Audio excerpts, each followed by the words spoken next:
too long of hair on my face now. It's been a bit of a while since I've done a theories in swim baiting, but in all honesty, life's been busy, work's been busy, the working class hero stuff. We've had, bait releases. I'm sure some of you guys are aware of that. And then new shirts, new hats, all stuff in which my wife and I pick, pack, ship, and we do that at night most of the time. While I've been doing a bunch of stuff, it just really hasn't been in the video format. My mind's been there, my mind's been thinking about it, but I've also been kind of a victim of my own thoughts where I end up bouncing around on ideas and can't really lock down one specific thought. And I think a lot of that's just because I'm overwhelmed right now. There's a lot going on. But today I was able to kind of take a little bit of a breath, think about some stuff, and set the camera up and try and let her rip. I'm going to keep it a little lower level this time. There's not too much depth to this, but it's just a really specific thing that I feel like had such a great impact on my fishing. A simple line from a friend that didn't think too much of it when he said it to me. But it sunk in my brain when I heard it and just kind of like, wow, that's going to be what separates my fishing from other people's fishing. And I don't like to compare myself fishing to other guys. I'm talking about just being on the water and what I can do differently. What that is just considering the bait already gone once you tie it on. And I'm not intentionally trying to rhyme there, but considering the bait already gone once you tie it on. They're tools in, the pursuit to catch giant bass. And if I'm not comfortable with fishing them and then possibly losing them, I probably shouldn't be throwing them. What I've done is kind of just fooled myself into being comfortable with the loss or comfortable with knowing that I am going to eventually lose these baits, and that way I end up fishing them far more effectively. It puts so much just freedom up off my chest, not worrying about losing a bait. Now, I don't want to act like I'm just going out there and just like woo, throwing it into the craziest stuff. No, there's still some thought. Like, I don't want to just go and just lose 20 lures in a day, but I want to make sure I give myself the freedom by fishing a bait I'm comfortable with losing and then putting that bait where it needs to be. And a lot of time, the fish we're chasing, they're in the nasty stuff. They're in the zones that are going to break you off. And for the longest time, I was kind of tiptoeing around it. I'd occasionally kind of like scratch into stuff, but I wasn't fully comfortable with putting my bait there because I was afraid of losing it. But hearing that one line from my friend that said, I just put my bait where nobody else does, really struck home with me. And I had to kind of do an unpacking of what I was really doing out there on the water. If I'm fishing a bait and I'm not comfortable with losing it, I shouldn't be fishing the bait. That's the realization I had to come to. I shouldn't be fishing anything that I'm not comfortable with losing, because if I'm not comfortable with losing it, then I'm not going to fish it effectively. And if I'm not fishing it effectively, I'm not going to be catching the big fish I'm out here after. There are some exceptions to this because, everybody hears about that, like, I don't know, I just cast it out there and I caught that monster. Totally, it happens. But for me, it doesn't. So I had to really start to focus in on putting my bait where I felt the big fish were. I had to be comfortable with losing it. And every time that bait came back, I almost had to be thankful. Wow, I still got it. It sounds dumb. It sounds cheesy. But there's almost this adrenaline a lot of times when I'm fishing where I can feel that quagga. I can feel it hanging up on something. I can feel it hanging on the other side of a dock wire, where when it pops over, I'm like, whew, okay, here we go. But it's almost adrenaline rush of knowing my bait is where it needs to be.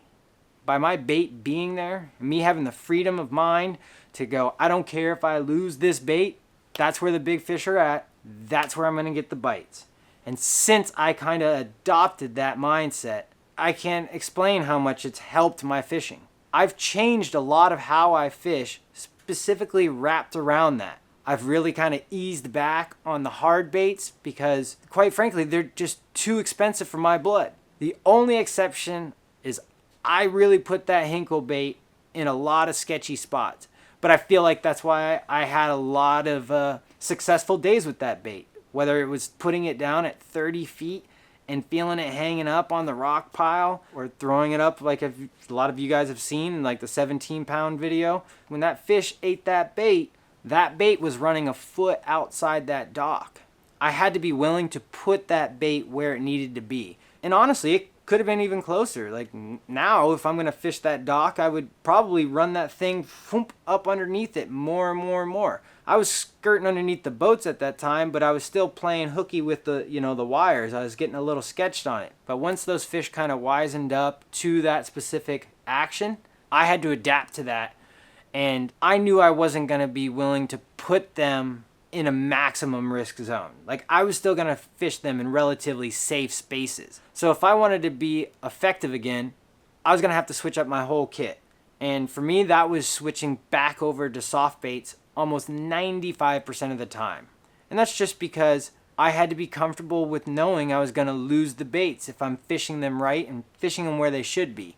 And the only baits I can do that with at this point, given my circumstances, given my means, is soft baits. And there are some soft baits that still get, relatively expensive, but for the most part, they don't fully break your budget if you lose one, maybe two, in some cases 4 or 5.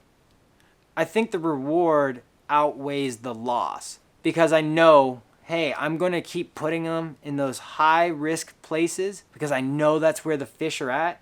And if I lose my bait, oh well. I know I'm going to lose it at one point, but that's what it's going to take for me to catch that fish. It's coming to terms with this bait, no matter how much I like it, I'm going to lose it. And if I'm not comfortable with losing it, I just don't fish it anymore. That's why I have baits kind of hanging up behind me. Some of them have sentimental value, and as much as they were catching fish, and I feel like, everybody has that bait, like, oh dude, this one's got the mojo. I didn't want to lose it, so I would cut it off and I'd set it to the side and pick up a new one that I was willing to lose, because that's how I need to fish the baits in order to be successful. You know what? A strong recommendation that if you're serious about this game, invest in a very good plug knocker. There are a lot of them out there, but swim bait plug knockers, lure retrievers, whatever people want to call it, it takes one on steroids in order to really work in the swim bait game. So let's just cut this real quick. I'm going to grab mine. I'll come right back. What I actually use, it's a 44 mag lure retriever. I'm not sure if they're even still in business. I think they are. I bought several of them. I've never lost one. I still have this one, so I have backups. But this right here also has provided so much freedom to put my baits where I should be. This has retrieved several hinkles that have hung up on rock piles, trees, things like that. If you don't have one, you gotta get one. If you're throwing big baits, especially with the price of the baits these days, you have to have a serious plug knocker. So let me put this down. Having a good lure retriever really does give me that peace of mind. Like I know that lure retriever is gonna get my bait out 95% of the time. It's pretty good. Those chains, the weight, bang, hits it. But, just going full circle, wrapping it all the way back around, if I lose those baits, it's not a day ender. If I lose 4 of them, it doesn't end my day, because I came to the realization that I shouldn't be fishing these baits if I wasn't willing to lose them. Once that's gone, once I established they're lost, I found that I fished far more effectively and had way better results. I don't know how to really wrap this up because there's no big aha moment to this. It's just fish it like you've already lost it. And it's a blessing every time the bait comes back.